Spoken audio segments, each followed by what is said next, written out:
প্রিয় দর্শক, এই সেই এসি-ডিসি সিরিজ বোর্ড। আপনারা অনেকে জানতে চেয়েছেন এই এসি-ডিসি সিরিজ বোর্ড চালানোর সঠিক নিয়ম কি। আমি দেখিয়ে দিচ্ছি এই ভিডিওতে।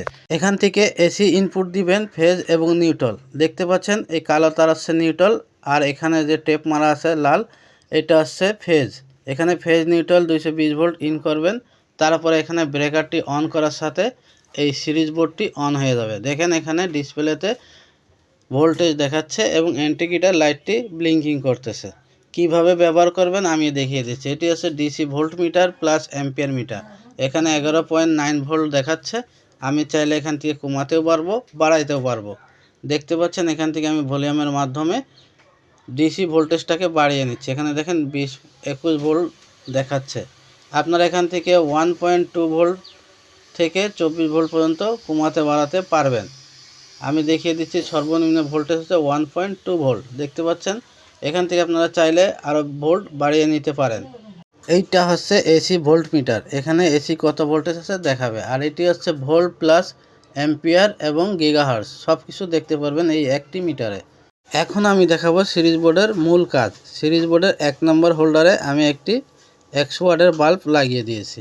এখানে সিরিজের ল্যাম্পটি জ্বলতেছে না। আমি সুইচ দেওয়ার পরেও এখানে ইন্ডিকেটর জ্বলতেছে না। যখন আমি 1 নম্বর সুইচটি অন করব তখন সিরিজে ইন্ডিকেটরটি জ্বলবে। আমি এই বাল্বটি খুলে এখন 2 নম্বর হোল্ডারে লাগিয়ে দিচ্ছি। দেখতে পাচ্ছেন হোল্ডারে লাইটটি লাগানোর পরেও এখানে ইন্ডিকেটর জ্বলতেছে না। আমি যদি 2 নম্বর সুইচটা অন করি 2 নম্বর হোল্ডারটি কাজ করবে। এইভাবে আমি 3 নম্বর হোল্ডারে যদি লাগিয়ে দিই তাও ইন্ডিকেটর জ্বলবে না। দেখেন যখন 3 নম্বর সুইচটা আমি অন করব তখন ইন্ডিকেটরের বাতিটি জ্বলবে। এইভাবে আপনারা এখানে 3টা হোল্ডারে 200 ওয়াট বাল্ব যদি লাগান 3টা, তাহলে 600 ওয়াট সিরিজ বোর্ড হয়ে গেল। তো আমি এখন 1 নম্বর হোল্ডারে 100 ওয়াটের বাল্বটি লাগিয়ে সবসময় সিরিজে চেক করব। তো কীভাবে সিরিজে চেক করবেন আমি দেখিয়ে দিচ্ছি। এই সিরিজ বোর্ড আপনি 100 ওয়াট থেকে 800 ওয়াট পর্যন্ত কন্ট্রোল করতে পারবেন। দেখেন এইভাবে আপনারা কাজ করতে পারেন, যে কোনো কাজ টেস্ট করার জন্য করতে পারেন। আমি এখানে আরও একটি 60 ওয়াটের বাল্ব অ্যাড করে নিচ্ছি। 160 ওয়াট করব এই সিরিজটি। তো আমি 160 ওয়াট করে নিয়েছি। এখানে আমি এখন চেক করে দেখাবো আপনাদের। দেখেন এখানে শর্ট করা মাত্র 2টা বাল্ব জ্বলতেছে। এখন যদি সুইচ অন অফ করে দিই তাহলে এই শুধু 60 ওয়াটে কাজ করবে। এইভাবে আপনারা ওয়াট বাড়িয়ে নিতে পারেন, কমিয়ে নিতে পারেন। 100 ওয়াট থেকে শুরু করে আপনারা 800 ওয়াট পর্যন্ত এই সিরিজ বোর্ড ব্যবহার করতে পারবেন। এইটা হচ্ছে সিরিজ লাইনের পয়েন্ট। এখান থেকে আপনি সিরিজের কাজ করতে পারবেন। বাম পাশে যে কম্বাইন বোর্ডটি দেখতেছেন ওইটি হচ্ছে ডাইরেক্ট লোড। তো এই ডাইরেক্ট লোড কীভাবে দিবেন আমি দেখিয়ে দিচ্ছি। এটি হচ্ছে সিরিজ আর এটি হচ্ছে ডাইরেক্ট। তো কোনো কিছু যদি আপনি এখান থেকে চালান তাহলে এখানে অ্যাম্পিয়ার মিটারে শো করবে কত অ্যাম্পিয়ার লোড নিচ্ছে। আমি আপনাদের বোঝানোর জন্য এখানে একটি রাইস কুকার আছে। রাইস কুকারের কর্ডটি এই ডাইরেক্ট এখানে কানেকশন করে দিচ্ছি। দেখেন এখন সুইচ অন করলাম, এখানে হলুদ বাতি জ্বলতেছে কুকের। এখন আমি কুকের সুইচ অন করিনি, এখানে অ্যাম্পিয়ার 00 দেখাচ্ছে। রাইস কুকারের সুইচ যখন অন করব আমি দেখেন এখানে অন করে দিয়েছি। এখন এখানে অ্যাম্পিয়ার শো করতেছে 4.6 অ্যাম্পিয়ার শো করতেছে, মানে 4.6 অ্যাম্পিয়ার লোড নিচ্ছে এই রাইস কুকারটি।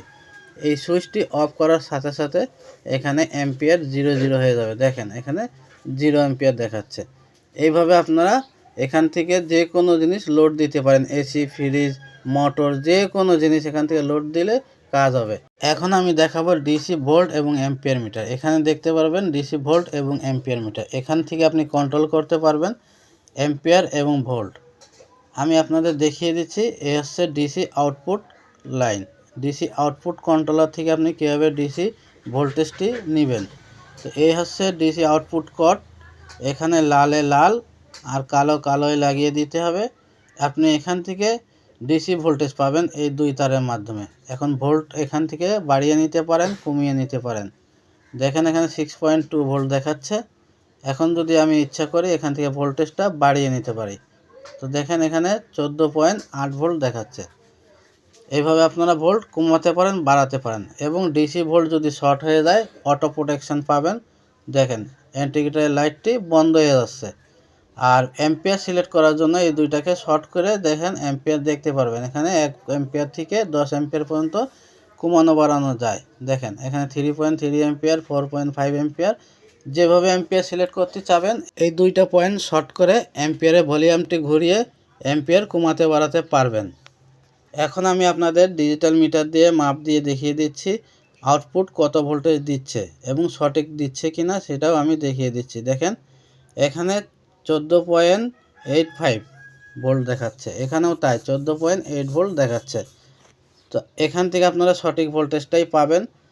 আপনাদের 1 ভোল্ট থেকে 24 ভোল্ট পর্যন্ত প্রয়োজন হলে আপনারা এখান থেকে নিতে পারবেন ডিসি ভোল্টেজ, অ্যাম্পলিফায়ারের কাজ করতে পারবেন, যে কোনো ডিসি লাইনের কাজ করতে পারবেন এই ডিসি ভোল্টেজ থেকে। DC ampere meter, DC volt, AC ampere meter, AC volt সব কিছু কন্ট্রোল করা যায় এখান থেকে। এবং এটাকে অফ করার জন্য শুধু ব্রেকারটা নামিয়ে দিলে টোটাল বোর্ডটা অফ হয়ে যাবে। এই এসি ডিসি সিরিজ বোর্ড আমরা বিক্রি করি, যদি কেউ নিতে চান স্ক্রিনে দেওয়া নাম্বারে কল দিয়ে নিতে পারেন। এরকম হাজারো শিক্ষণীয় ভিডিও দেখতে এই চ্যানেলটাকে সাবস্ক্রাইব করে রাখুন, কাজে আসবে। আমাদের চ্যানেলে সবসময় শিক্ষণীয় ভিডিও দেওয়া হয়। এই ভিডিওটা যদি ভালো লাগে ভিডিওতে লাইক দিয়ে শেয়ার করে দিবেন। সবাই সুস্থ থাকবেন, ভালো থাকবেন, আল্লাহ হাফেজ।